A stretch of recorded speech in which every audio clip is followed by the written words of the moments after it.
नमस्कार। जयतु भारती में आप सबका स्वागत है। आज हम क्षितिज भाग 1 के गद्य खंड से सांवले सपनों की याद पाठ का अध्ययन करेंगे। इस पाठ के लेखक हैं जाबिर हुसैन। ये हिंदी, उर्दू और अंग्रेजी 3 भाषाओं के ज्ञाता थे और इन्होंने तीनों ही भाषाओं में समान रूप से लेखन कार्य किया है।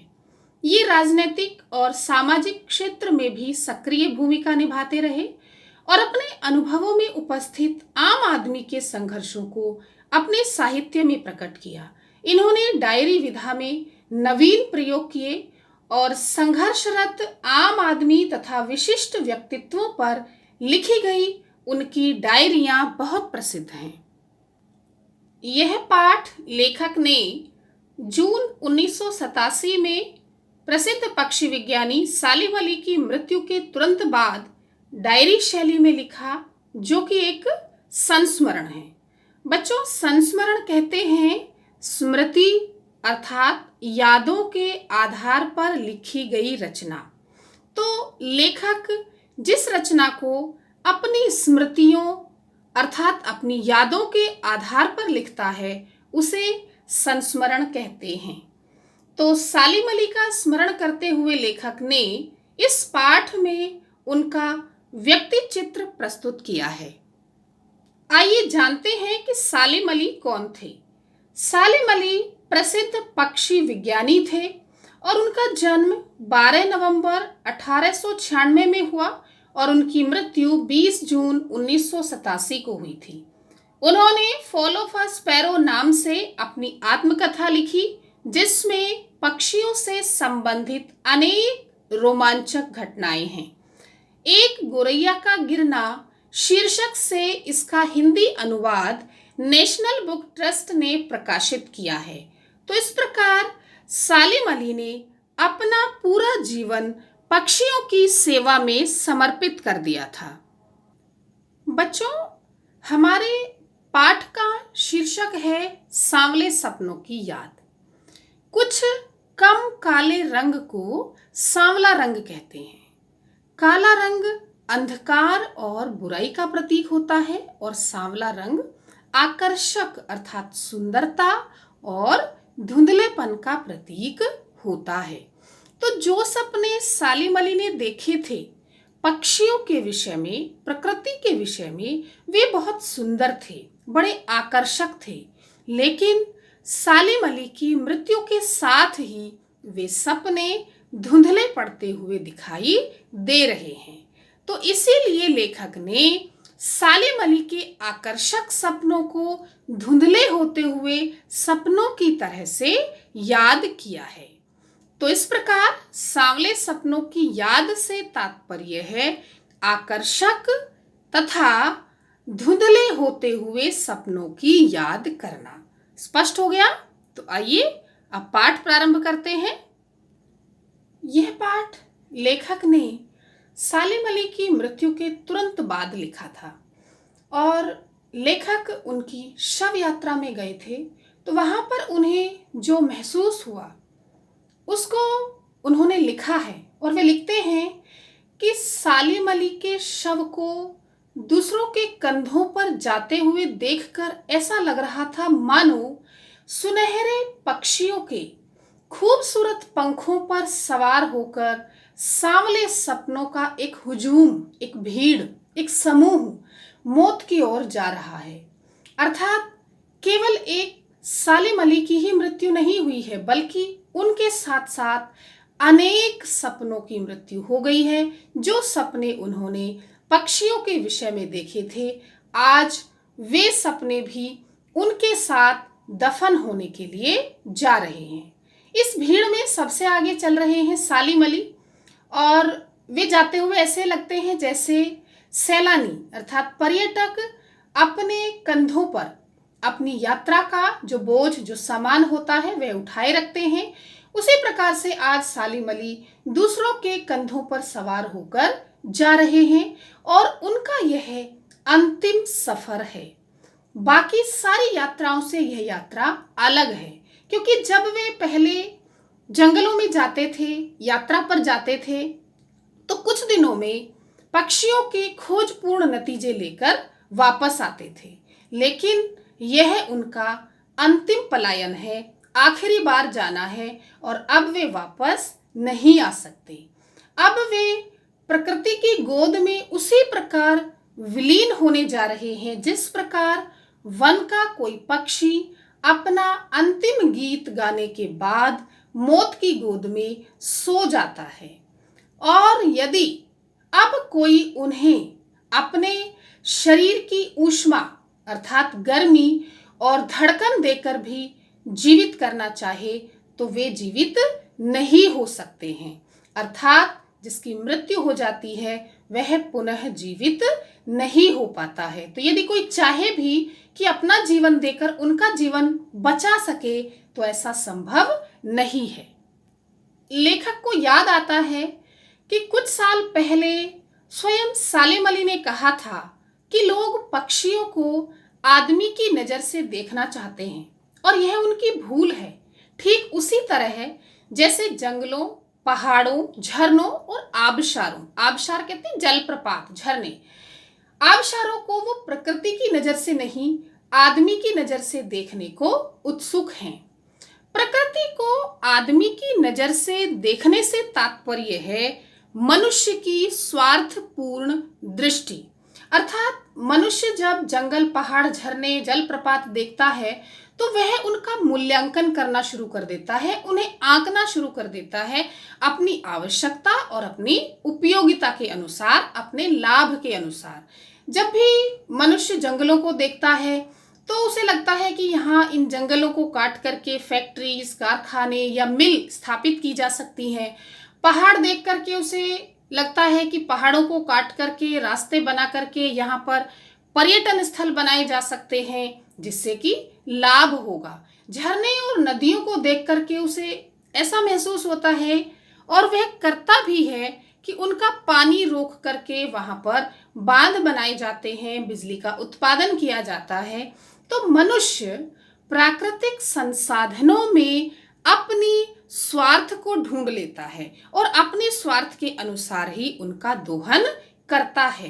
तो जो व्यक्ति स्वार्थवश प्रकृति को देखता है वह प्रकृति के भले के बारे में या प्रकृति की सुरक्षा के बारे में नहीं सोच सकता। सालिम अली ने आगे कहा था कि ऐसा व्यक्ति जिसकी दृष्टि स्वार्थपूर्ण है वह किसी पक्षी की आवाज का मधुर संगीत सुनकर भला खुश कैसे हो सकता है, रोमांचित कैसे हो सकता है। क्योंकि स्वार्थी मनुष्य को पक्षियों की आवाज से कोई मतलब नहीं है। पक्षियों की आवाज हो या ना हो, पक्षी जिए या मरे, उसे कोई फर्क नहीं पड़ता। उसे तो प्राकृतिक संसाधनों के द्वारा केवल अपना स्वार्थ सिद्ध करना होता है। तो सालिम अली चाहते थे कि हमें प्रकृति को प्रकृति की दृष्टि से देखना चाहिए और उसकी सुरक्षा के उपाय करने चाहिए। लेखक कहते हैं, एहसास की ऐसी ही एक उबड़ खाबड़ जमीन पर जन्मे मिथक का नाम है सालिम अली।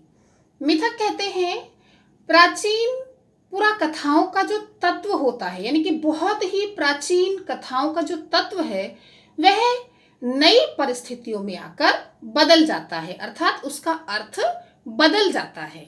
यदि इसे हम साधारण शब्दों में कहें तो मिथक उसे कह सकते हैं जिसको प्रमाणित नहीं किया जा सकता, जिसे साबित नहीं किया जा सकता। तो लेखक का मानना है कि आने वाले कुछ समय में सालिम अली भी ऐसे ही एक मिथक के रूप में जाने जाएंगे। लेखक कहते हैं कि प्राचीन काल में पता नहीं कब श्री कृष्ण ने वृंदावन में रासलीला रची थी। जो वहाँ की गोपियाँ थी उनकी मटकियाँ तोड़ी थी, माखन चुरा कर खाया था। कब वाटिका में पेड़ों की छाह में बैठ कर के विश्राम किया था और वंशी बजाई थी। लेकिन आज भी वृंदावन की पूरी दुनिया संगीतमय है। कृष्ण की वंशी का जादू पूरी की पूरी वृंदावन नगरी पर छाया हुआ है। कोई भी पर्यटक या कोई भी भक्त जब आज भी वृंदावन जाता है तो उसे ऐसा लगता है जैसे उसके कानों में श्री कृष्ण की वंशी का स्वर सुनाई दे रहा है। और जब वह यमुना नदी पर जाता है तो यमुना नदी का सांवला पानी उसे पूरे घटनाक्रम की याद दिला देता है कि किस प्रकार से श्री कृष्ण ने यमुना नदी में कालिया नाग का दहन किया था, किस प्रकार से नदी के किनारे पर कदम्ब के पेड़ के नीचे बैठकर श्री कृष्ण वंशी बजाते थे। तो ये सारी बातें उसे महसूस होती हैं और ऐसा लगता है जैसे आज भी श्री कृष्ण की वंशी वहां पर बज रही है। जब कोई व्यक्ति भीड़ भाड़ की गलियों से गुजरते हुए मंदिर की ओर जा रहे होते हैं तो ऐसा लगता है मानो अभी कोई अचानक सामने से हमारे सामने ही प्रकट हो जाएगा और उसकी वंशी की आवाज सुन करके सबके पैर थम जाएंगे। बच्चों, आज भी ये मान्यता है कि वृंदावन में जो निधि वन है, जो वाटिका है, वहां पर रात में श्री कृष्ण आते हैं और गोपियों के साथ रास रचाते हैं। तो वहां किसी भी पर्यटक को रात में रुकने नहीं दिया जाता है।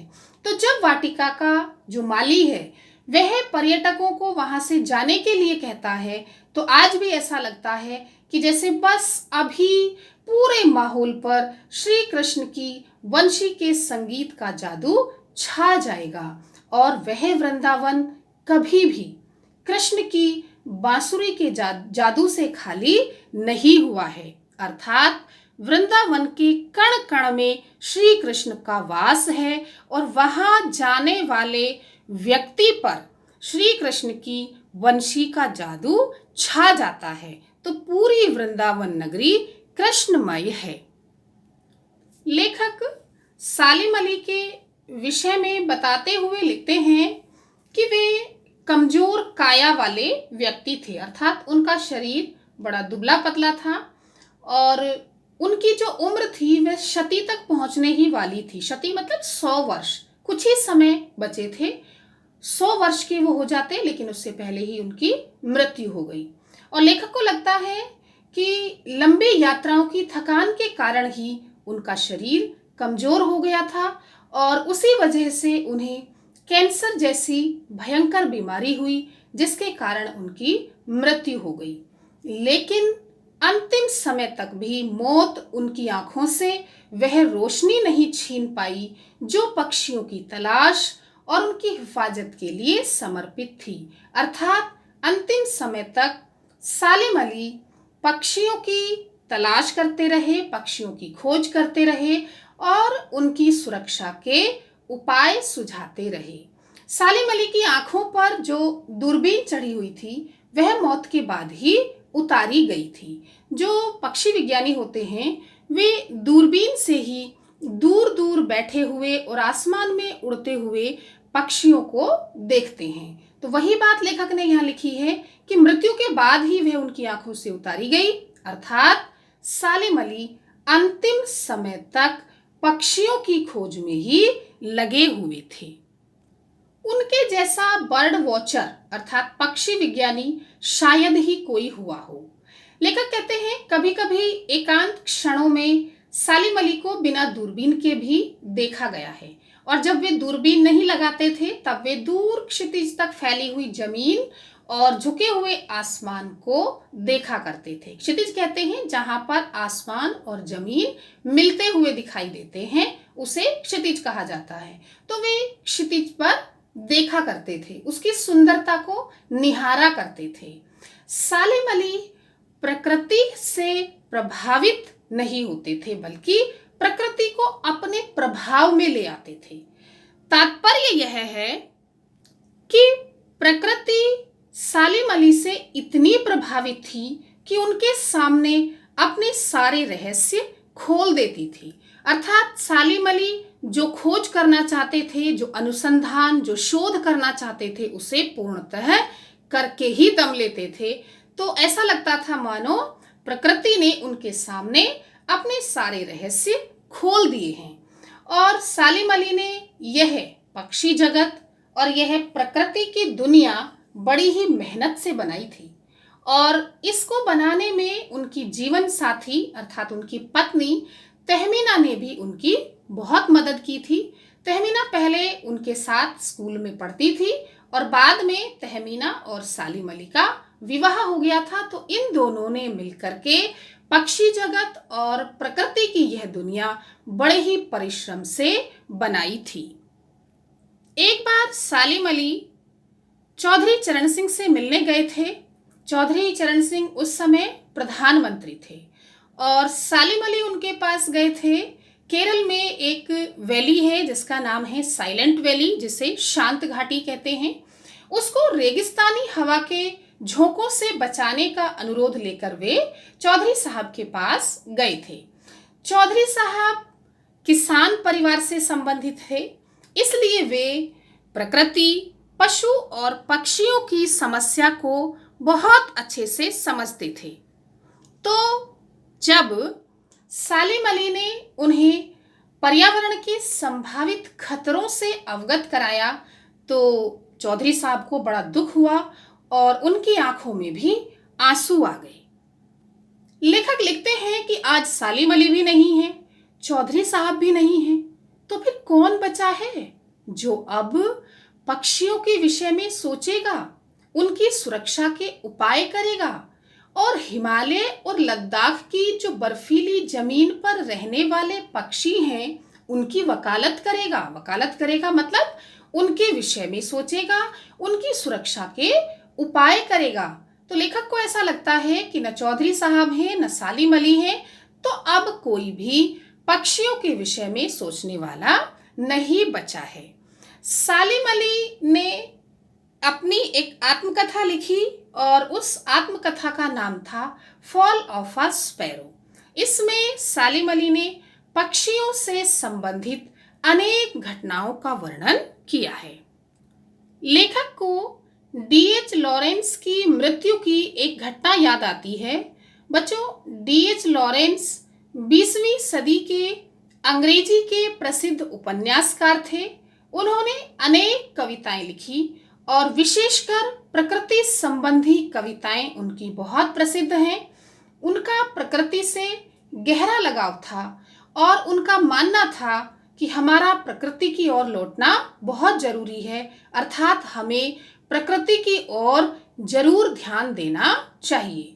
तो उनके बारे में लिखते हैं लेखक कि जब डीएच लॉरेंस की मृत्यु हो गई तब उनकी पत्नी फ्रीडा लॉरेंस से कुछ लोगों ने अनुरोध किया कि वे अपने पति के बारे में कुछ लिखें। तो फ्रीडा लॉरेंस ने कहा कि अपने पति के बारे में कुछ भी लिखना मेरे लिए असंभव सा है। उनके विषय में सबसे अधिक जो जानती है वह मेरे छत पर बैठने वाली गोरैया है, क्योंकि डीएच लॉरेंस घंटों तक छत पर बैठ करके उसके क्रियाकलाप देखा करते थे और उससे बातें किया करते थे। तो मुझसे भी अधिक डीएच लॉरेंस के बारे में जो छत पर बैठने वाली है गोरैया है वह जानती है, इसलिए वही उनके बारे में अधिक बता सकती है। लेखक कहते हैं कि जटिल प्राणियों के लिए सालिम अली हमेशा एक पहेली बने रहेंगे। जटिल प्राणी कहा गया है मनुष्य को। मनुष्य की समझ में सालिम अली कभी नहीं आएंगे, क्योंकि जो मनुष्य है वह प्रकृति में अपना स्वार्थ खोजता है और सालिम अली प्रकृति में जीवन, सौंदर्य और रोमांच खोजते थे। तो मनुष्यों की समझ में सालिम अली का दृष्टिकोण कभी नहीं आएगा। उन्हें तो पक्षी समझ सकते हैं और प्रकृति समझ सकती है। बचपन के दिनों में सालिम अली की एयरगन से एक नीले कंठ वाली गोरैया घायल होकर गिर गई और उस नीले कंठ की गोरैया के प्रति सालिम अली के मन में जो सहानुभूति उत्पन्न हुई, जो दया का भाव उत्पन्न हुआ, वही भाव उन्हें नई नई खोज के रास्ते दिखाता रहा और जीवन भर उन्होंने पक्षियों के विषय में नई नई खोज की। उन्हें कई बार कठिनाइयों का सामना भी करना पड़ा, लेकिन फिर भी वे अपने पथ पर अडिग रहे। सालिम अली लॉरेंस की तरह ही नैसर्गिक जिंदगी जीते थे। नैसर्गिक कहते हैं स्वाभाविक, सहज, अर्थात उनमें कोई घमंड नहीं था। सालिम अली को अनेक पुरस्कार भी मिले थे, पद्म भूषण, पद्म विभूषण के अतिरिक्त भी अनेक पुरस्कार मिले, लेकिन फिर भी वे एक साधारण मनुष्य की तरह ही जीवन जीते थे। सालिम अली प्रकृति की दुनिया में एक टापू बनने की बजाय अथाह सागर बनकर उभरे थे। टापू कहते हैं जो समुद्र में छोटे छोटे भूभाग बन जाते हैं, उसे टापू कहते हैं, और उसकी एक सीमा होती है क्योंकि उसके चारों ओर समुद्र होता है। लेकिन समुद्र की, सागर की कोई सीमा नहीं होती है, वह असीमित होता है। उसी प्रकार सालिम अली ने प्रकृति की दुनिया में असीमित खोजें की थी। वे अनेक जगहों पर गए और अनेक पक्षियों की उन्होंने खोज की थी। इसीलिए उन्हें सागर की तरह, समुद्र की तरह से असीमित कहा गया है कि वे प्रकृति की दुनिया में अथाह सागर के समान थे। लेखक कहते हैं कि जो लोग उनके भ्रमणशील स्वभाव से और उनकी यायावरी से परिचित हैं, यायावरी कहते हैं घुमक्कड़ीपन, तो वे हर समय घूमते रहते थे क्योंकि पक्षियों के विषय में नई नई खोज करते थे। तो जो उनसे परिचित हैं उन्हें आज भी ऐसा महसूस होता है कि वे पक्षियों की खोज में गए हुए हैं और बस अभी थोड़ी देर में ही गले में लंबी सी दूरबीन लटकाए हुए अपने खोजपूर्ण नतीजों के साथ लौट आएंगे, वापस आ जाएंगे। अर्थात लेखक को और उनके परिचितों को ऐसा नहीं लगता कि सालिम अली की मृत्यु हो गई है। लेखक कहते हैं कि जब तक वे नहीं लौटते तो क्या उन्हें गया हुआ मान लिया जाए? अर्थात जब तक सालिम अली जैसा कोई बर्ड वॉचर, कोई पक्षी विज्ञानी इस धरती पर जन्म नहीं लेता, तो क्या तब तक उन्हें गया हुआ मान लिया जाए कि वे वास्तव में चले गए हैं? आगे लेखक लिखते हैं कि मेरी आंखें नम हैं। अर्थात जो लेखक हैं जाबिर हुसैन, उन्हें सालिम अली की मृत्यु से बहुत दुख हुआ है और वे सालिम अली को संबोधित करते हुए लिख रहे हैं कि सालिम अली तुम लौटोगे ना। वे सालिम अली से कह रहे हैं कि तुम वापस तो जरूर आओगे। क्यों? क्योंकि तुम्हारे जो सपने अधूरे रह गए हैं उन्हें तुम पूरा करोगे।